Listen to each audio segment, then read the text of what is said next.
오늘 말씀 한 절입니다. 에베소서 4장 5절입니다. 우리 한 목소리로 함께 두 번 읽겠습니다. 시작. 주도 한 분이시오 믿음도 하나요 세례도 하나요. 주도 한 분이시오 믿음도 하나요 세례도 하나요. 아멘. 앉으시겠습니다. 오늘 말씀의 제목은 오직 그리스도입니다. 오직 그리스도. 여러분, 교회의 특징은 뭐라고 생각하십니까? 교회의 특징이 한 가지 있는데요. 많은 사람들을 우리가 용서하고 또 허용하고 용납하고 이러지 않습니까? 이러한 모든 이유가 교회의 특징입니다. 이것을 한마디로 말씀드리자면은 연합입니다. 연합되기를 위해서 굉장히 힘을 쓰는 곳이 교회입니다. 왜냐니까 교회의 사역은 성삼위일체 하나님의 사역이기 때문에 그렇습니다. 사도 바울은 이것을 강조하기 위해서 하나라는 단어를 계속 쌓아둡니다. 에베소서 4장 1절부터 6절까지의 말씀이 한 단락을 이루고 있다면은 이 말씀 중에 가장 중요한 부분이 3절입니다. 평안에 매는 줄로 성령이 하나 되게 하신 것을 힘써 지키라. 이 말씀입니다. 바로 교회가 연합되어야 한다는 말씀인데 그것을 성령과 성자와 성부가 연합된 것으로 바울은 말씀하고 있는 것입니다. 사도 바울은 지금까지 성령의 사역에 대해서 말씀하고 있었고 이제 오늘부터는 그리스도의 사역에 대해서 말씀하기 시작합니다. 오늘 본문의 주도 한 분이시라는 말씀은 역시 이것도 이 카테고리가 교회의 통일과 연합에 해당되어지는 말씀입니다. 특별히 오늘은 그리스도께서 유일하신 것, 그분으로서만 가지고 있는 그것을 세 가지의 초점에 맞춰서 말씀을 나누겠습니다. 그 첫 번째, 그리스도께서 유일하신 것이 성삼위일체의 위격으로서 제2위격으로서 유일하신 것과 또 두 번째, 예수 그리스도의 그 사역에 유일하신 것, 그리고 세 번째는 우리와의 관계에서 유일하신 것을 함께 나누겠습니다. 먼저 그리스도의 성삼위 중 제2의 위격으로서 유일성을 우리가 알아야 합니다. 요한복음 16장 13절에서 14절은 예수님께서 성령이 오시면 이렇게 일할 것이다 라고 말씀하십니다. 제가 읽겠습니다. 그러나 진리의 성령이 오시면 그가 너희를 모든 진리 가운데로 인도하시리니 그가 스스로 말하지 않고 오직 들은 것을 말하며 장래 일을 너희에게 알리시리라. 그가 내 영광을 나타내리니 내 것을 가지고 너희에게 알리시겠습니다 라고 말씀하셨습니다.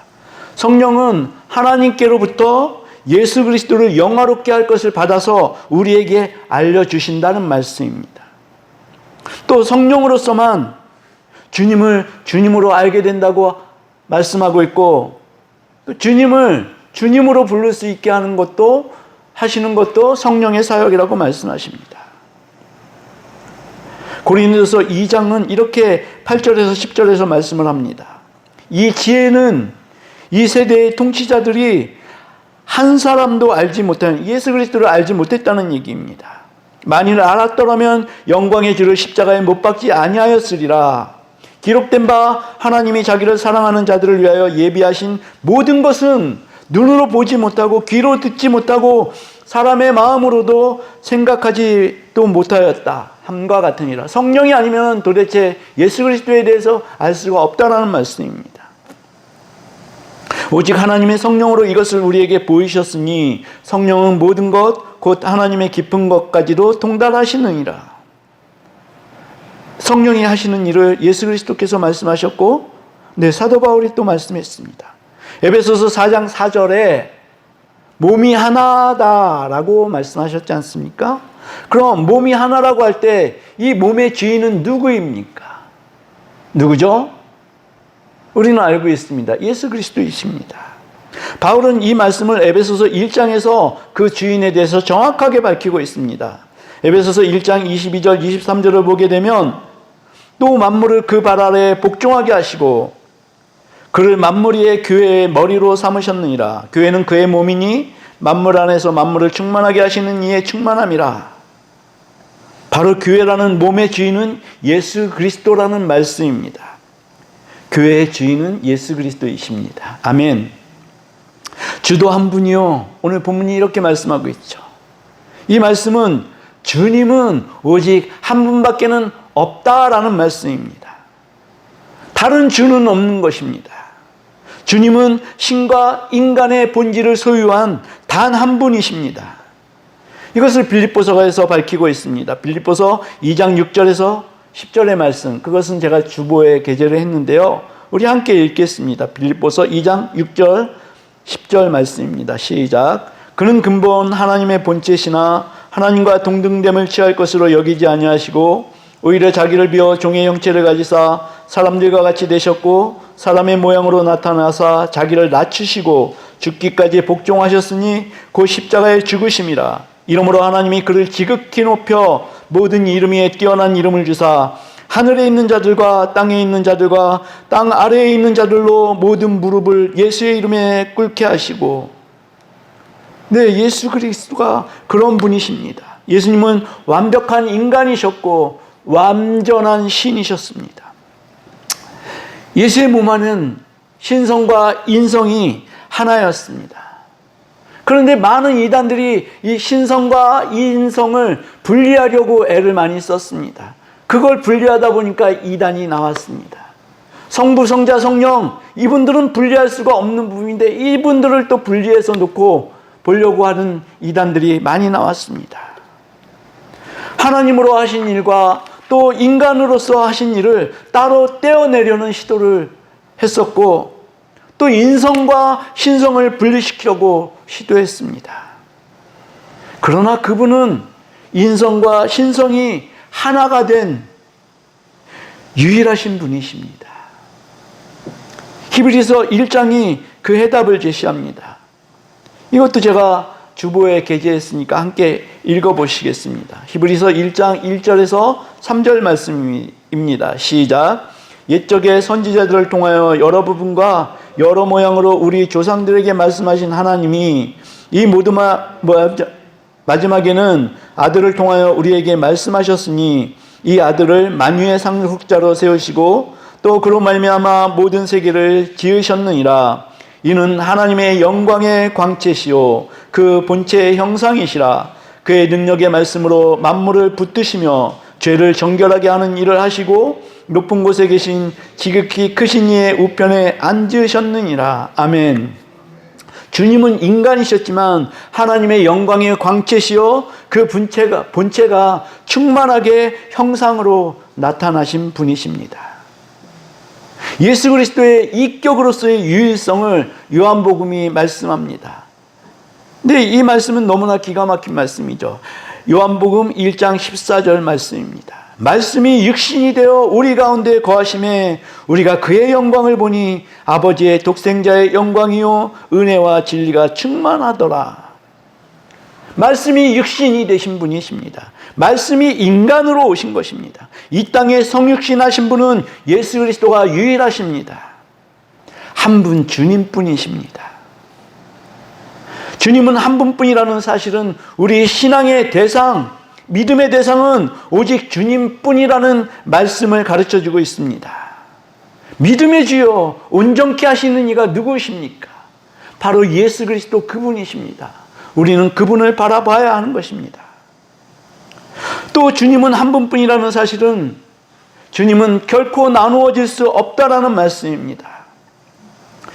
고린도 교회에서 고린도서를 보시게 되면 제일 처음으로 언급되어지는 사항이 고린도 교회의 분열이었습니다. 누구는 게바에게, 누구는 바울에게, 누구는 아볼로에게, 또 누구는 그리스도에게 속하였다고 분열된 사실들을 사도 바울이 들었을 때 그는 굉장히 심각하다고 느꼈습니다. 교회는 오직 그리스도께만 속해야 하는데 사람들이 그렇지는 못하더라는 얘기죠. 만일 교회가 그리스도 외에 어떤 명망가가 그 자리에 그리스도의 자리에 앉게 되면 그 명망가도 예수를 대적하는 그러한 위치에 가게 될 상황이 굉장히 농후해집니다. 실제적으로 그렇습니다. 어떤 그분이 말씀을 굉장히 잘 전해요. 유수하게 말씀을 잘 전하고 그 말씀이 사람들을 많이 깨우칩니다. 그러면 너무 좋겠는데, 그걸로 끝나면 너무 좋겠는데 사람들이 그를 신격화합니다.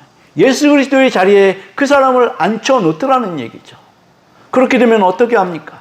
그분은 결코 그걸 바라지 않았을지도 모르겠지만 그분이 오히려 설교를 잘함으로 말씀에 감화를 주므로 하나님을 대적하는 그러한 자리에 갈 수가 있다라는 얘기입니다.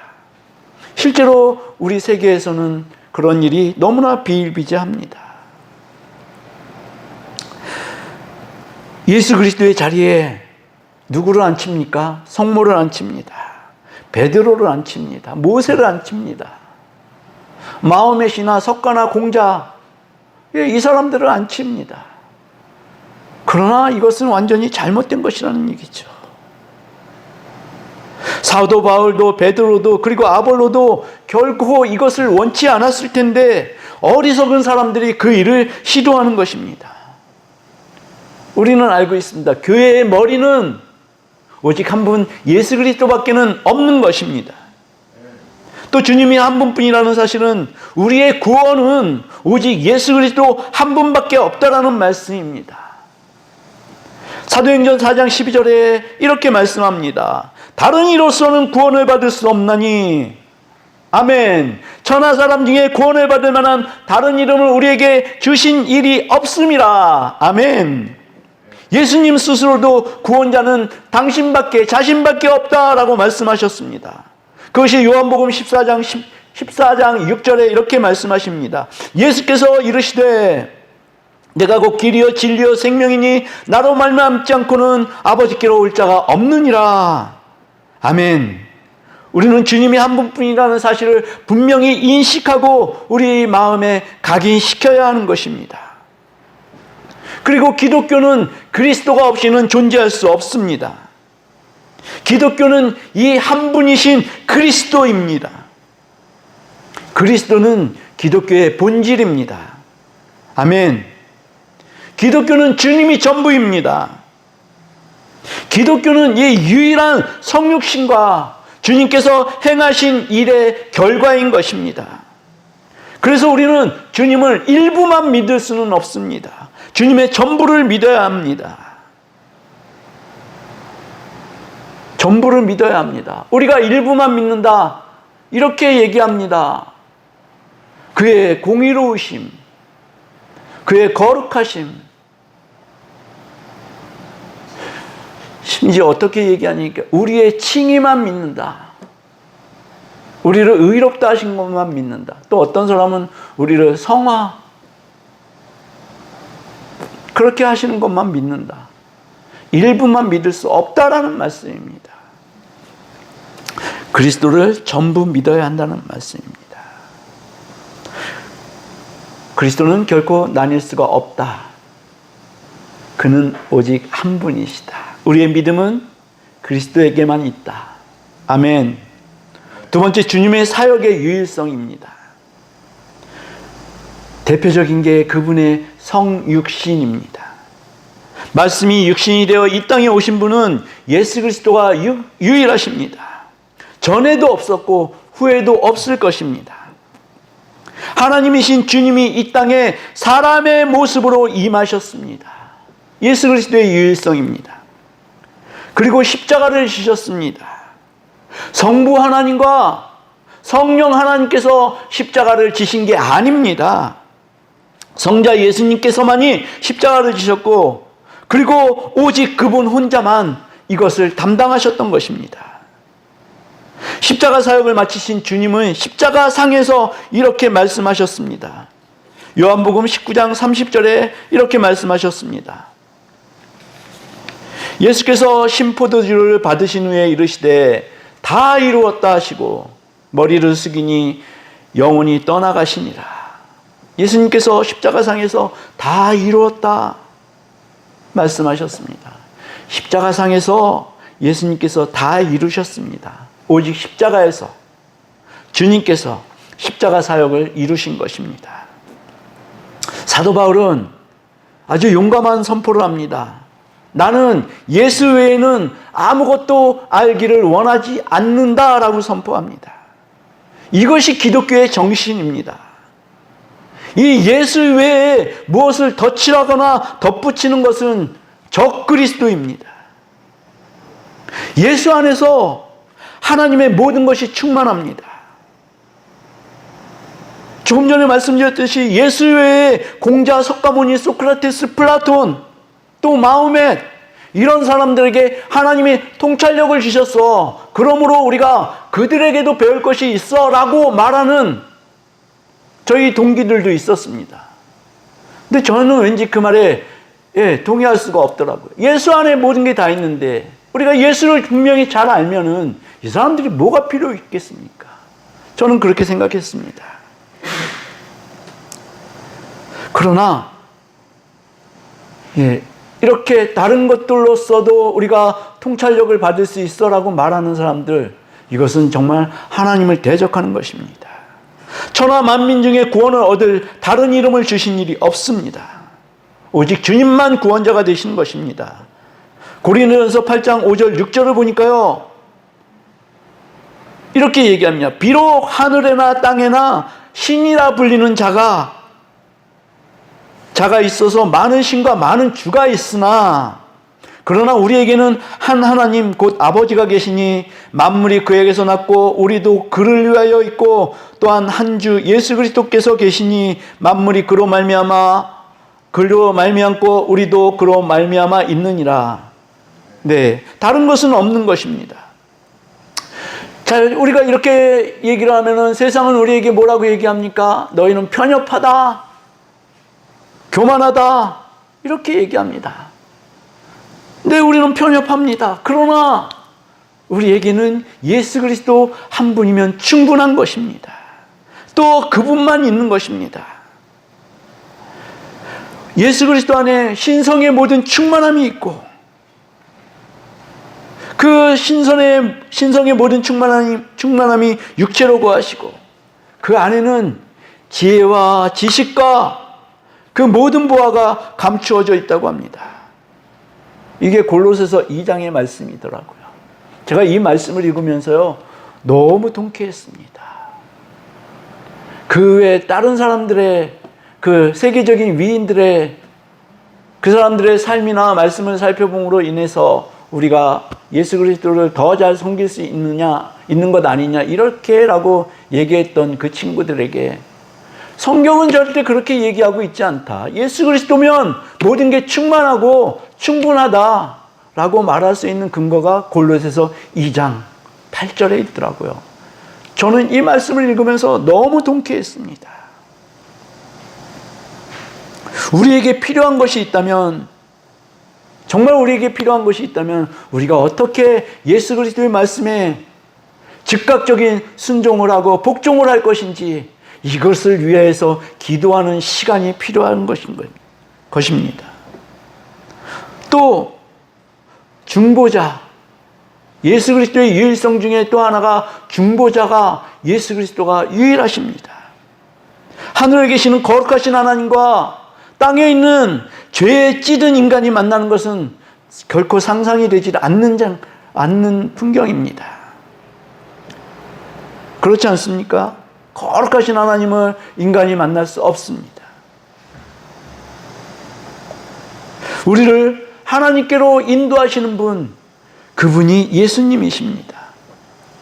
디모데전서 2장 5절에 이렇게 말씀합니다. 하나님은 한 분이시요 또 하나님과 사람 사이에 중보자도 한 분이시니 곧 사람이신 그리스도 예수라. 아멘. 그것이 하나님의 공의가 처리된 이 십자가입니다. 중보자, 예수 그리스도 외에는 다른 분은 없는 것입니다. 이제 그리스도와 우리 관계의 유일성에 대해서 살펴보겠습니다. 우리는 그리스도의 소유입니다. 맞습니까? 아멘. 예, 우리는 그리스도의 소유입니다. 우리는 우리 자신의 것이 아닙니다.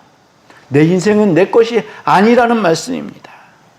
사도행전 20장 28절에 의하면 사도 바울이 이제 에베소 교회 교인들하고 이별하는 장면이 나옵니다. 그때 사도 바울이 에베소 교회 그 리더십들에게 권면을 합니다. 이렇게 권면을 합니다. 여러분은 자기를 위하여 또는 온 양떼를 위하여 삼가라. 성령이 그들 가운데 여러분을 감독자로 삼고 하나님이 자기 피로 사신 교회를 보살피게 하셨느니라. 하나님이 피로 사신 교회라는 말씀을 합니다. 공동 번역에 의하면 이렇게 번역을 해놨습니다. 여러분은 늘 자신을 살피며 성령께서 맡겨주신 양떼들을 잘 돌보시오. 성령께서는 여러분을 감독으로 세우셔서 하나님께서 당신 아드님의 피로 값을 치르고 얻으신 당신의 교회를 보살피게 하셨습니다. 예수 그리스도가 우리들을 피로 사셨다는 그러한 말씀입니다. 그래서 우리는 그리스도의 소유입니다. 고린도전서도 이와 같은 말씀을 하고 있습니다. 고린도전서 6장 19절 20절 우리 함께 읽겠습니다. 너희 몸은 너희가 하나님께로부터 받은 바 너희 가운데 계신 성령의 전인 줄을 알지 못하느냐. 너희는 너희 자신의 것이 아니라 값으로 산 것이 되었으니 그런즉 너희 몸으로 하나님께 영광을 돌리라. 아멘. 예수 그리스도께서 핏값을 치르시고 우리를 사셨다고 합니다. 너희는 너희 자신의 것이 아니라고 분명히 말씀하고 있습니다. 우리는 이 사실을 너무나 잘 알고 있습니다. 우리는 주님의 핏값으로 주님의 소유가 되었습니다. 따라서 우리는 우리 자신의 소유권을 주장할 수 없습니다. 교회의 지도자도 오직 주님 한 분뿐이신 것입니다. 그 주님께서 우리에게 당부하신 말씀이 있습니다. 이 당부의 말씀도 다른 것이 아니라 교회의 일치와 연합을 위해서 주님이 말씀하신 것입니다. 요한복음 13장 13절 14절에 이렇게 말씀하셨습니다. 우리 이것도 한 목소리로 읽겠습니다. 요한복음 13장 13절 14절입니다. 시작. 너희가 나를 선생이라 또는 주라 하니 너희 말이 옳도다. 내가 그러하다. 내가 주와 선생이 되어 너희 발을 씻었으니 너희도 서로 발을 씻어주는 것이 옳으니라. 아멘. 서로 발을 씻겨주라는 말씀입니다. 교회엔 상전도 없고 또 종도 존재하지 않습니다. 왜냐니까 하나님은 외모로 사람을 취하시지 않기 때문입니다. 이 외모는 사람의 지위를 나타내는 말입니다. 서로 발을 씻겨주어라. 나보다 남을 더 높게 여겨라. 이렇게 주님은 말씀하셨습니다. 이것이 예수 그리스도의 가르침입니다. 하나님이시지만 그분 자체가 종의 형체를 입으시고 사람의 모양으로 나타나서 자기를 낮추시고 죽기까지 복종하신 분이 예수 그리스도이십니다. 주님이 그렇게 하셨는데 하물며 우리는 어떻게 해야 되겠습니까?